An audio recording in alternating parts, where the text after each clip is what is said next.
Hey everyone, real quick, I want to talk about Chilling, the awesome Scary Stories app I'm partnered with. In case you haven't heard, every week I have new stories released over on Chilling. There's now over 1,000 stories on Chilling, with a bunch of other YouTube narrators and professionals to choose from. On Chilling, you can do the things that you'll never be able to do on YouTube. Choose from over 1,000 individual stories that are sorted into curated playlists, or you can create your own. On Chilling, we give you so much flexibility to listen the way you want. This includes a chilling, game-changing feature, our ambient menu. You can change the background sounds of the story at any time to fit your mood. Go from rain to a campfire with the press of a button. It's totally revolutionary. You need to try it. There have been a number of awesome updates to Chilling, such as the ability to download stories for offline listening, and the new social feature. You can now discuss your favorite stories with other users and friends. We're just getting started. Not only are we adding hours of new content every week, but original video content is also in the works. Chilling is evolving into a must-have for all horror lovers. Please go start your free trial over on Chilling, and check out my personal playlist there. Click the link in the description to download and check it out.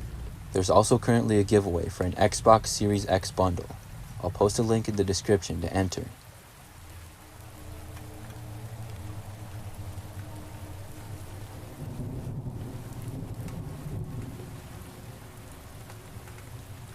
This happened about 5 years ago.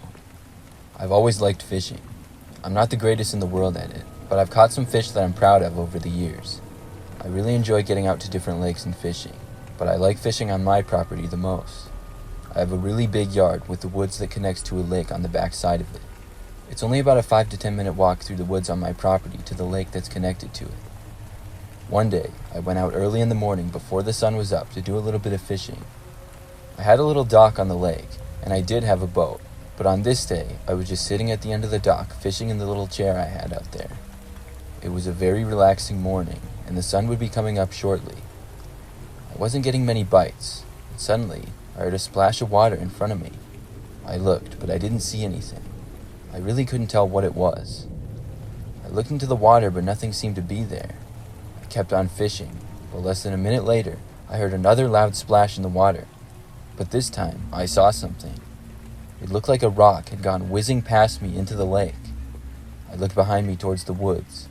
It was still pretty dark outside, and I didn't see anything. I remained looking there for several minutes, and even called out asking if anybody was there.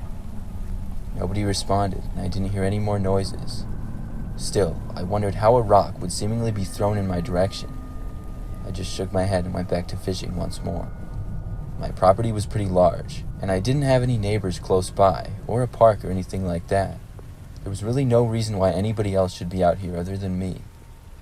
Then, once again, I heard a noise, but this time, just after hearing it, something actually hit me on the back of my left arm. It fell to the ground on the dock, and then into the water. It appeared to be a stick. It wasn't just like a twig, though. It was a thicker stick, but it was short. It hurt, but it wasn't like a rock or anything. I turned around, and this time screamed at whoever was there. I told them they were on private property, and they needed to get out of there now. I heard a small movement in the woods, but it was still too dark to see. After that, things were silent for a few minutes.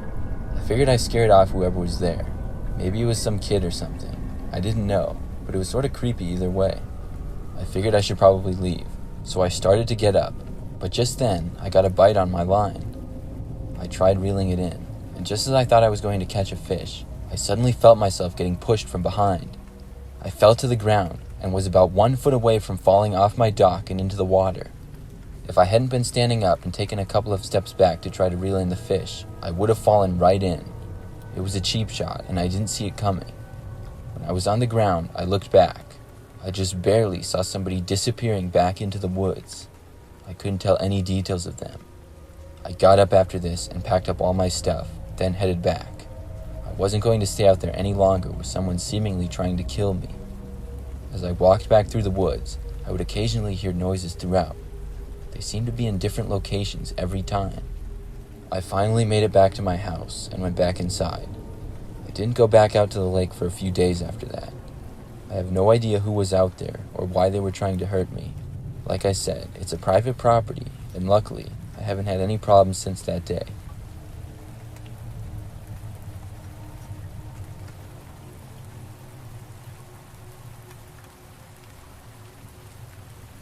The story I'm about to tell you is my scariest fishing experience I've ever had. Fishing is one of my hobbies, and I've done it for years. To me, it's really relaxing to be out at the lake, and I've been fishing since I was a kid. One time, I drove down to a lake about 10 minutes from my house one afternoon.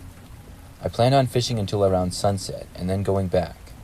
I didn't really care if I caught anything or not this time. I really just wanted to relax after a long day of work.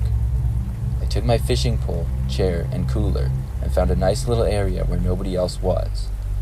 There weren't many people at the lake anyways, but when I got there, there was a couple of people at one end, so I went pretty far down to the other end. I sat there and fished for a while.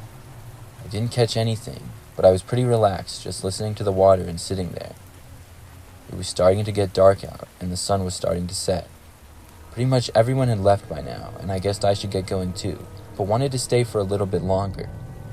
I got up to put my fishing pole away, and heard a noise from up in a tree a ways down the lake and to my left. I looked behind me over to the tree. It looked like up in the tree there was a man. He was sort of far away, but it looked like there was a guy looking at me with binoculars. I had remembered this particular tree because there was an area with a large branch that connected to another tree. It would have been pretty easy to climb up there, but it was still a good 20 or 30 feet above ground. Nobody had been there not long ago at all though when I had looked, but now for some reason there was a man in the tree watching me. When he saw that I was looking right at him, he backed away behind another branch so that I couldn't see him anymore. I got up, packed my stuff, and started heading back. I was kind of creeped out that that guy had been watching me like that. I walked down the path back to the parking area, which took me about 10 minutes. When I got back to my car, I saw that my tires had been slashed.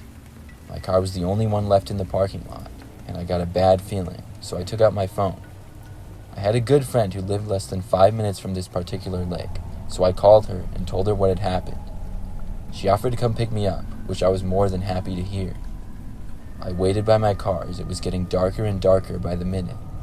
The parking lot was mainly surrounded by woods and a path, and then had a quiet road that connected to the little parking lot.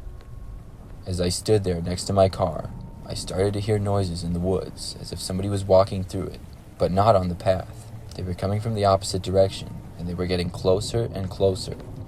The way they were walking, I could tell that it was a person and not just an animal. Finally, I saw my friend's car pulling up on the road and coming to a stop. I quickly walked over to her car, threw my stuff in the back seat, and then got inside the passenger seat. As I got inside, I looked back to my car. I saw that next to it, a man emerged from the woods. He appeared to be the same guy who was up in the tree, and he looked to have a knife in his hand. My friend drove off quickly, and then we called the police.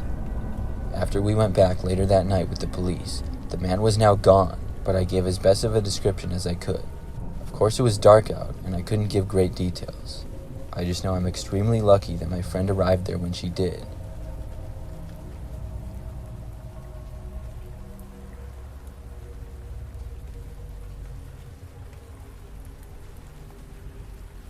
Last summer, my girlfriend and I went up to go camping for a weekend up north. There was a nice little campsite about 2 hours drive north from where we were from. We had some outdoor activities planned, like hiking, fishing, and having a campfire. The first day that we got there, we mostly hiked all day and then had a campfire at night. We stayed in a tent that I had brought, and the next morning when we got up, we had planned to go fishing right away. We got up early and headed to the lake. It was maybe a 15-minute walk from where we had our tent set up. When we got to the lake, we started fishing, and within 30 minutes had actually caught a couple of fish. It was going pretty well. We were on the dock, and nobody else was nearby, aside from some people that we could see really far away at other areas of the lake. I remember that after we had been there for a while, at least an hour, I was going to cast again, when my girlfriend tapped me on the shoulder. She put her finger up to her mouth as if to be quiet. I looked at her and listened. I could just barely hear the sound of somebody saying my girlfriend's name. And then they said my name. I could tell it was a man's voice, and it was as if they were kind of calling out to us. I thought it was really strange, because we didn't know anybody else up here at all. They called out her name, and then my name again, and went back and forth between the two. It slowly grew louder and louder. We both looked at each other with confused looks on our faces. Who could this be, and why were they calling out our names? We answered back by saying, "Who's there?" They just continued though, and for a while stopped, but then picked back up about 10 minutes later. We looked around in all directions, but couldn't see where this was coming from at all. After a while, it was getting annoying and also slightly creepy. We decided to pack up and head back. After all, we had been fishing for a good amount of time. Walking back, we didn't hear any more noises, and we didn't see anybody or hear anybody on our way back either. For the rest of the day, we did some hiking and had a fun time. Later that night, we had another campfire, and afterwards, when it was time for bed, got inside our tent. When we got all ready for bed, and were just about to go to sleep, we once again heard a noise. It was the same man's voice, calling our names back and forth over and over again. Once again, we couldn't tell where he was, and looking around the tent, we didn't see any shadows or anything like that. We were sort of near woods, and he could have been inside of it, but we didn't know why this guy was doing this to us. And eventually, we did see a shadow appear. It looked to be a man standing not far from our tent.